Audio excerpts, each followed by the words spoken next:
Hello everyone, welcome back to Cross/Game. Evie here with another video, and this one is again slightly controversial depending on who's watching. But again, I'm coming to discuss the woke ideology and mentality that is slowly but surely plaguing our beloved video game industry. Now, I'll start by saying that over the years, we've been playing video games. The industry has evolved. It had to evolve, with the times and with technology, I guess, being the main one. Games look and sound and feel and play differently. It is an art. So the creatives will come up with ideas and try and make a game out of it that something that we can all experience and have fun with. And that's the key, I guess, is you're meant to have fun with these games. You're meant to distract yourself. You're meant to escape from the world outside, from the fact that you have to work a 9 to 5 and have to pay your bills nonetheless. And this is kind of like your nugget of a reward, just to let your brain relax and not to worry about the day-to-day things. That's what video games, I guess, kind of encompass. They're a form of entertainment like all the others, right? Like movies and books and music and so on. We've obviously started to feel a bit exasperated. Started to obviously realise the craziness that's happened in Hollywood and Disney's and all the how the woke mind virus has kind of tidal waved across. Disney, as I guess is always the biggest example, picked up. It happened. They brought out all the best all our childhoods, all our collective nostalgic childhoods. They brought it up with Star Wars and Marvel and anything else, or even their own Disney products. And they're kind of remaking, or just adding stories to our beloved franchises and just destroying them, really. Star Wars being one of the main examples, I guess. And because that actually happened, and Disney has literally lost out something like 750 million this year in revenue. It's without saying that it could happen, or is slowly but surely happening within our video game industry. And every time it happens, every time someone tries to force, representation and anything that's woke, basically, any time they try and do that, it sticks out like a sore thumb. It's the fact that they even had to come up with words to explain the lack of something. So the lack of representation, the lack of minority representation, the lack of you always had to put it out there that, oh, this game is predominantly just white characters, why is there no black people in there? Black people are not being represented, so let's tick a box. You see, what you end up with is literally companies ticking boxes. Nothing is genuine. It doesn't come across as genuine as they'd like. And so with a little bit of research, I come to understand what these companies are really trying to achieve, and it is literally there's I won't get into it, but there is a whole company that scores these other companies, these gaming companies, I guess, and video and movie companies, to the amount of points, I guess, for the amount of wokeness that they can put in there, right? I always say that it's kind of almost like a compromise to the vision, I think, because again, if it's not genuine, then it comes across like it just sticks out, and it doesn't come across very well.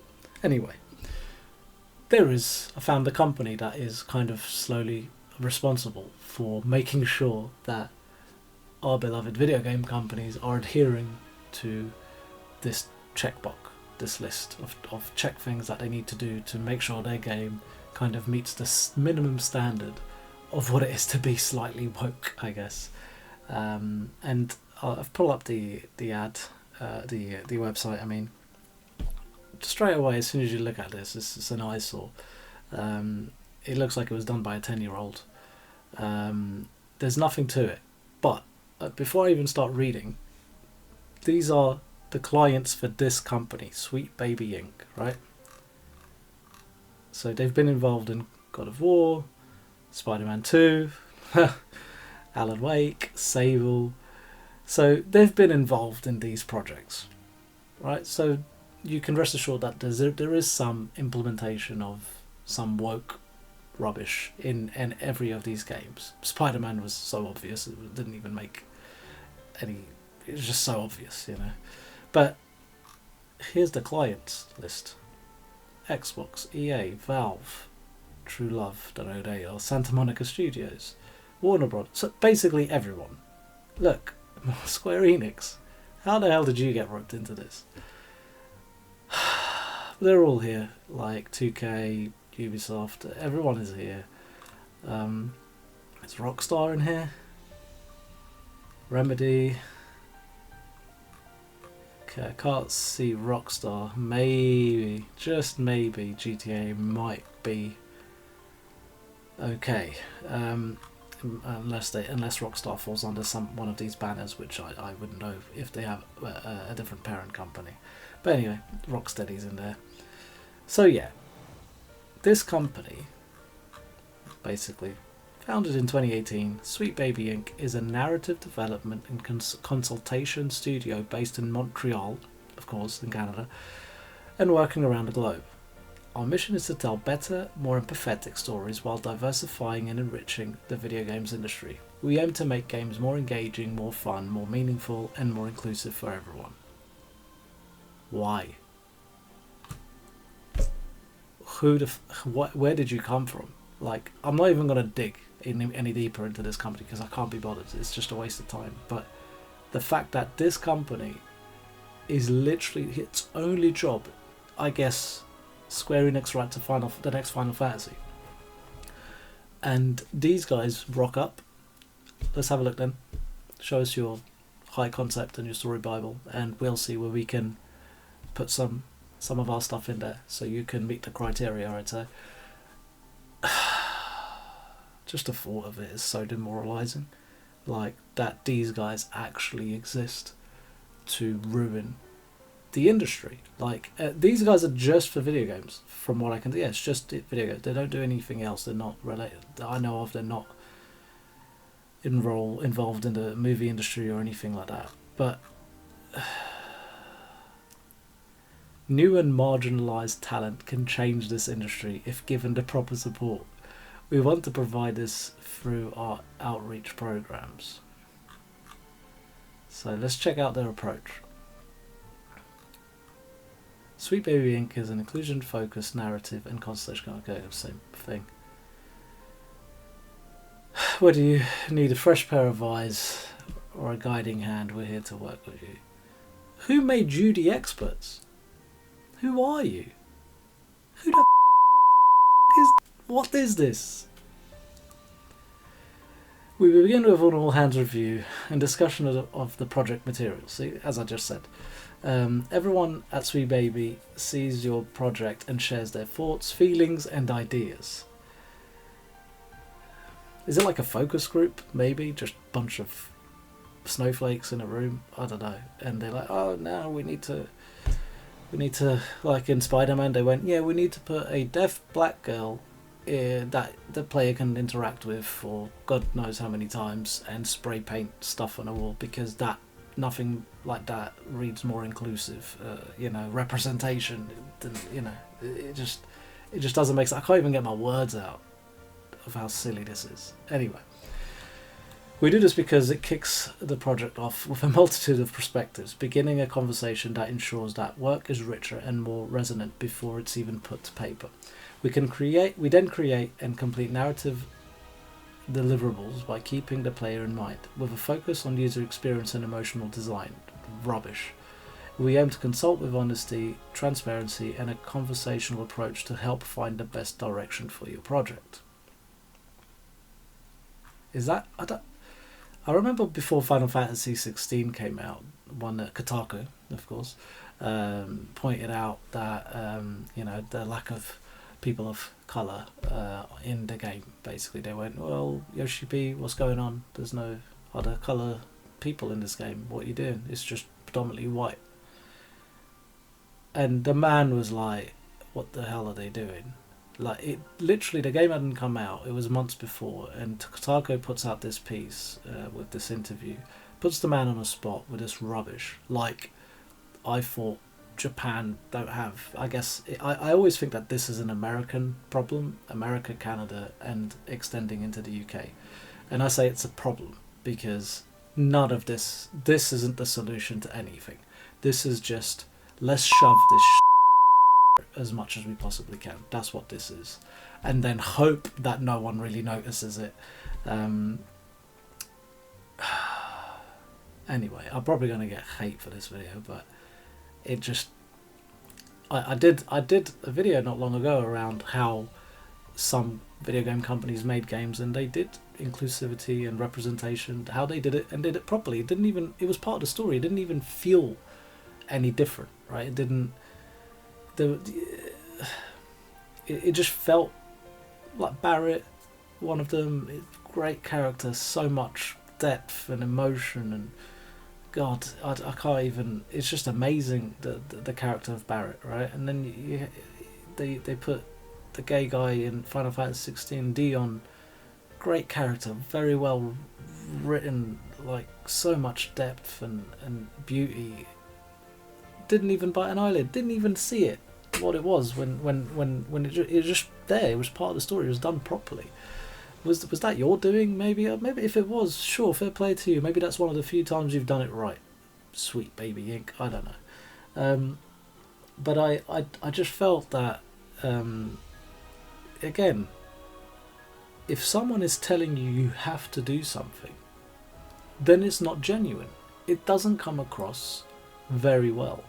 It just basically feels that you're trying to force and preach what you think the world should be like, because it isn't.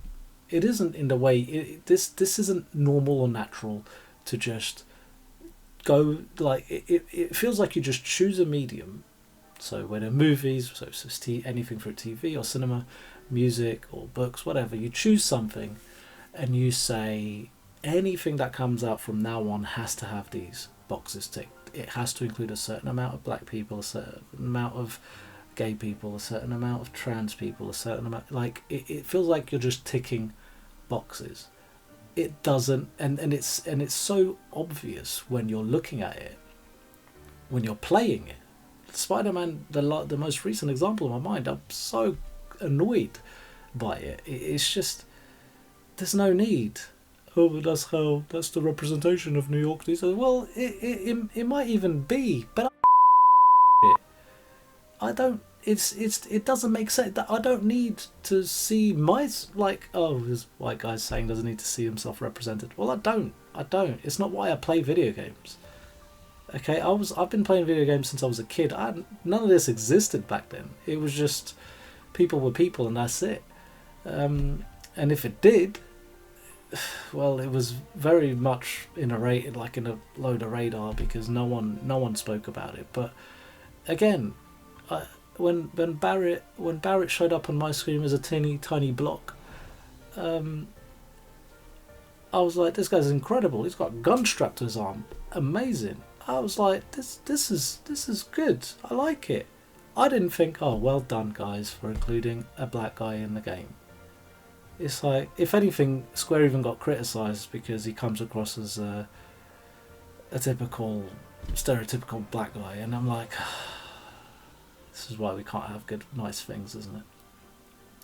In any case, these are the guys, these people, this company, 2018, God knows how many fingers they've stuck their hands in. Representation in Alan Wake. We believe that representation is connecting players and audiences, and we offer, but it isn't. You're if anything, you're splitting. You're not connecting players. You're splitting players and audiences. You're not. You're. So what did you guys then come up with the idea to completely swap the main character in Alan Wake 2 for FBI agent who's black woman, who's a black woman. I don't know. I can maybe assume that was you guys. I don't know. Apparently, still an amazing game, and I might play it because I think ultimately the controversy around this game is if you have much love for the first one, and I'm assuming you play as Alan Wake, so to get to the second one and you're not. I think you still play with him. I think it's split between two worlds as far as I know, but maybe the majority of the portion is designed around the female black character. I don't know, maybe that's what the problem is. I've not looked into it, but anyway, I'm gonna stop ranting now. I apologize if this comes across to you guys in a sense that this guy is. I'm not anything, okay? I'm not anti anything. I don't care where you come from, who you are, what you look like. I don't care. I don't even care if it shows up in video games, any type of representation, or it's just I don't care, as long as it's done right, as long as it's organically fed into a story, as long as it was supposed to be there all the time. Okay, not like the Oscars now. Every movie to even be nominated for an Oscar has to tick a checklist of rubbish. And I don't want the video game industry to go down that road. I really don't. We had already a battle between the money, the people who are funding the game against the artists, the guys who come up with the idea and make the game. So there's always been a battle there of the compromise of the idea over the money, because the money is always on top, and without the money the artist can't make his game. And now we got a third angle to contend with, and sorry for swearing, but this just didn't need to be here.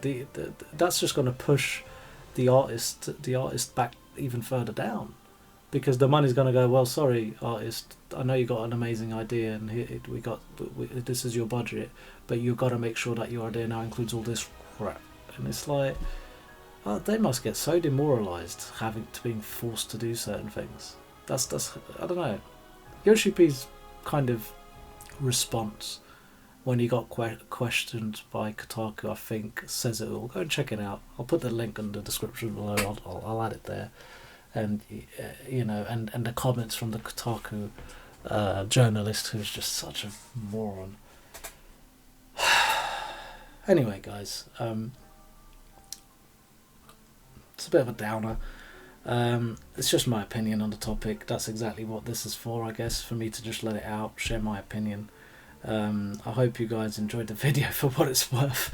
Maybe I gave you a bit of insight in what's going on out there, but I would probably say that given the list of companies down here, and maybe more are going to be added in the future, and the games they've already been involved on. I know what's happened with God of War and Spider-Man and possibly Alan Wake, and maybe several other AAA titles coming out. I think we're going for an uphill battle here, and all I would say is just don't buy it. Don't give him your money. If you don't agree with it, don't give him your money. Okay. You are the consumer. These games are made for you. They're not just made to appease people that don't even play video games half the time. They're made for gamers. They're made for people who enjoy video games, who enjoy a bit of entertainment, who just like something and don't want to see it destroyed. So if you guys see a game and do a bit of research first, see what's going on out there,